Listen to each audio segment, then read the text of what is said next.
નવસારીમાં વીજ કંપનીની બેદરકારીને કારણે એક દુર્ઘટના બની છે। સરગમ એપાર્ટમેન્ટ પાસે વીજ થાંભલામાં કરંટ ઉતરતા 16 વર્ષની આયુષી નાયકાનું સારવાર દરમિયાન મોત નીપજ્યું છે। સ્થાનિકો દ્વારા અગાઉ કરાયેલી રજૂઆતો છતાં તંત્રએ ધ્યાન ન આપ્યાનો આક્ષેપ છે। પ્રાપ્ત માહિતી અનુસાર દીપકભાઈ નાયકાની 16 વર્ષની પુત્રી આયુષી રાત્રિના સમયે નજીકની દુકાને નાસ્તો લેવા ગઈ હતી। સરગમ એપાર્ટમેન્ટ પાસેથી પસાર થતી વખતે રસ્તામાં આવેલા વીજ થાંભલામાં અચાનક કરંટ ઉતર્યો હતો, જેના સંપર્કમાં આવતા આયુષી ઘટના સ્થળે જ ઢળી પડી હતી। આસપાસના લોકો તાત્કાલિક ઘટના સ્થળે દોડી આવ્યા હતા અને 108 એમ્બ્યુલન્સને જાણ કરી હતી।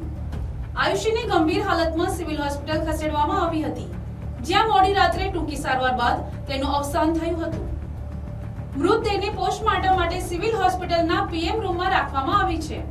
આ ઘટના બાદ આયુષીના પિતા દીપકભાઈ નાયકાએ વીજ કંપની પર ગંભીર આક્ષેપો કર્યા છે। તેમણે જણાવ્યું કે જીઈબીની બેદરકારીને કારણે મારી દીકરીનું મોત થયું છે। વાયર તૂટી જવાની સમસ્યા અંગે સ્થાનિકોએ અગાઉ પણ રજૂઆતો કરી હતી, પરંતુ તંત્રએ કોઈ ધ્યાન આપ્યું નહોતું। મારી દીકરીને હોસ્પિટલ લઈ ગયા અને પોલીસ ઘટના સ્થળે પહોંચી ત્યારે ઉતાવળે રિપેરિંગ કામ શરૂ કરવામાં આવ્યું। મારે માત્ર ન્યાય જોઈએ છે।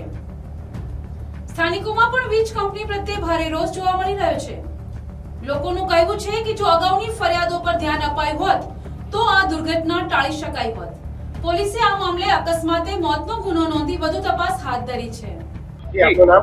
મારું નામ દીપકભાઈ રમણભાઈ છે અને જે છોકરીનો કરંટ લાગવાથી અવસાન થયું છે તેની બેદરકારી મેં જીબીવાળા માટે કરું છું અને એનું જો થઈ ગયું છે એના લીધે કોઈ બી મારી છોકરીની બધા માટે બી કોઈ નાના છોકરા, બડા છોકરા, મોટા છોકરા હોય, બધાને કરંટ લાગવાથી આવું કંઈ થઈ જાય એના માટે મેં જીબીવાળાને બેદરકારીને કારણે એના એ જ ત્યાંના સ્થાનિકોએ બી કીધું હતું કે આ જીબીવાળાને અમે ઘણીવાર કમ્પ્લેન્ટ કરેલી હતી, પણ એનું કંઈ નિવારણ થતું નહીં હતું।